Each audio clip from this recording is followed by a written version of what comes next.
Hey and welcome to Neverwinter with Aragon. So I have a bunch of stuff to go over. There was a new patch, there was a nerf to this companion, the devs actually went and apologized, giving compensation, and there's also the Tymora's gift event, with a bunch of new rewards that we'll check out. So let's quickly look, what did they do with the new companion? Well, as per the patch notes, they went and nerfed it. In their words, while we want to keep Keen Eyes as the highest percentage enhancement power buff, we decided to make it a tiny bit less strong. So instead of giving crit 7 crit chance, it's now only going to give crit severity and crit chance to the companion. So yes, that's exactly what they've gone and done. Now it simply gives 9.6% crit severity instead of 9% crit strike and 9% crit severity. That's a pretty massive nerf, not really tiny, and so there was a pretty big outcry. The devs responded with apologizing. It is a new dev team, they are kinda new to this, and yeah, they should just never have let this power get released in such a powerful state. They say they will do better next time. Therefore, they're providing compensation to everybody who spent keys on that lockbox and who obtained that companion. If you equipped it, you get 1.5 million Astral Diamonds and 175 companion upgrade tokens, compensating you for what you may have used to actually upgrade it. Everybody else gets compensated with the keys that you used, say, to open the lockbox. Honestly, that's pretty decent. Of course, some of you who say didn't open the lockbox, didn't obtain the companion and upgrade it, you might feel a little bit hard done by that.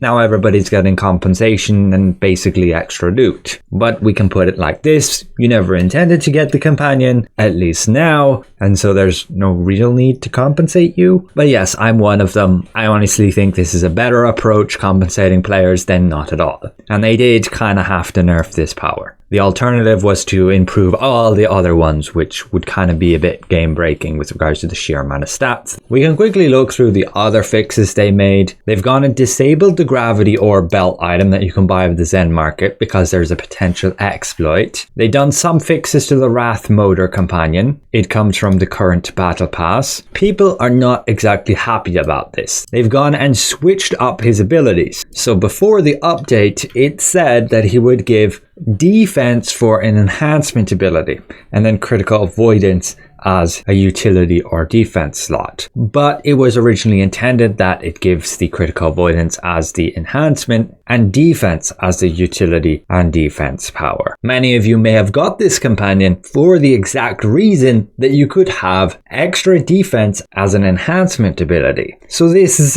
also a bit of a yikes. They made a fix to the Escargot Fast Turbo 3000 mount, so the Swift Stride power is properly claimable on all of your alternate characters, and they supposedly made a fix to the Hag's Enchanted Cauldron. However, I've been getting reports that they didn't properly fix it.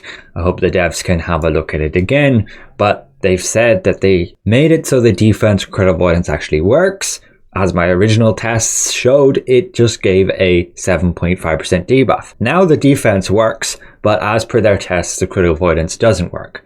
I can't test this out myself personally, can't confirm that, because devs, you didn't update the preview server. I hope you can do so. I have no intention of getting the mount right now on the live server. Not while it remains supposedly broken. There was a fix to Duelist Flurry, it shouldn't put you in the ground, and the Legacy campaign, Genie gifts can properly be used in Sharandar. They also fixed the Battle Pass issue where you weren't getting XP when you do the advanced dungeon queue, and that was about it. So let's have a look at the Tymora event. It has returned and you very simply just need to kill enemies and you get these gifts of Tymora. They have been updated with new rewards, so let's actually go ahead and have a look at them. We'll just open a whole load of these. There's a new artifact and there's a new belt item. I think there's a new cloak too, which is this one we just obtained. Show preview only. They did post an event log, but it doesn't exactly highlight what's new. I would appreciate it if they did in the future. But they do confirm that the Luckbringer's Mantle is new. They do have listed here Tymora's lucky enchantments. Devs, these have been outdated for a long time. We do not have the ability to actually use these enchantments and they no longer drop. Now again, to get all these boxes, it's very simple. You kill enemies. So you want to find a spot where you can basically AFK farm them,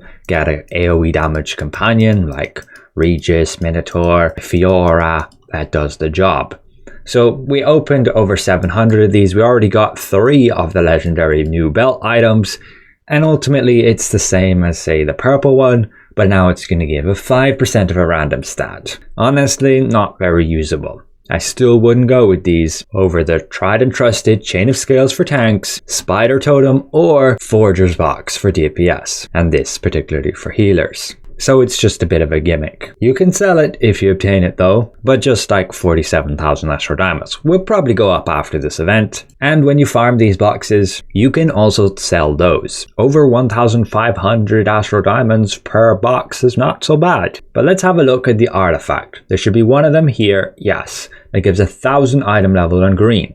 Tymora's Mystical Coin. We can get this upgraded and it should have 2,000 item level on Mythic. As for upgrading artifacts, don't use anything here when upgrading to blue. Use a preservation ward here to protect the Glyph of Potency when upgrading to purple. You don't need a moat, but you could use a green one to get 51%. And getting to legendary, use pres wards to protect both the glyphs and the purple stones. And use a green moat to get 11%, I don't have right now. And getting to mythic, use again pres wards to protect the glyphs and the purple stones. Thankfully you don't need legendary stones here. Use a moat to get to 6%, upgrade, and there you go, you have the 2,000 item level new artifact. This thing I don't recommend using as active, don't use it as your primary, because it is just random what it gives. Again, it's just a bit of a gimmick. It gives you either a blessing or gives your enemies a curse. Both are somewhat useful, but unfortunately, the curse only affects yourself, causing the enemies to take 15% damage only from you. It should honestly cause the enemy to take 15% damage from everybody. And the buff is an increase to damage resistance, which is not great. It should honestly give a damage buff to your entire team. So currently as it is, do not use it as primary. You will use it simply for the stats. Power, crit strike, combat advantage. Very good for damage dealers with 2,000 item level. Now it's not the best ones out there because it doesn't have 2,600 item level, like the Crimson Calamity, Night Flame Sensor, Broken Halo, and then there's the Aragon from the recent April Fool's event. So there's 4 ones that are just better than it. So this artifact is newly released, is already outdated. However, it does have some use. You can remove the bind status. You can unbind it. You of course need to bind it first. We'll go like equip it, then it's bound. And now unbinding it only costs 10 tokens. If you upgraded it before unbinding it, then you would have to spend a whopping 50 tokens to do so.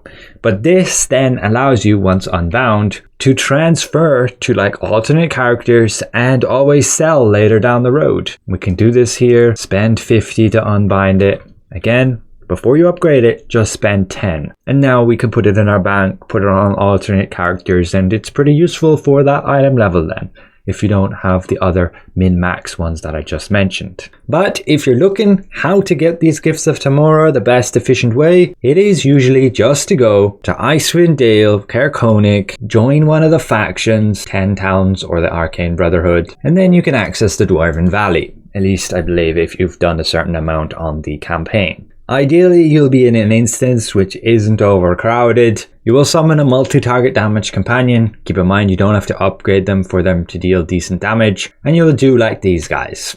Go to these troll totems and you simply go AFK. Keep in mind there is a logout timer, 15 minutes. So you're going to have to not be fully AFK. Just have it as like a side monitor thing. These guys will respawn like every 30 seconds, so you can get lots of kills with very little effort. And doing so has a chance to drop these Gifts of Tymora. And then again, you can go and sell them if you want. Don't be too hard on the devs with regards to them having to change the new lockbox companion and changing the battle pass companion. Again, they're pretty new, but also we shouldn't really let these things slide. They should learn from their mistakes and do better next time. I'm happy to see they're actually compensating affected people. So thanks all for watching, and we'll see you in the next one. Goodbye for now.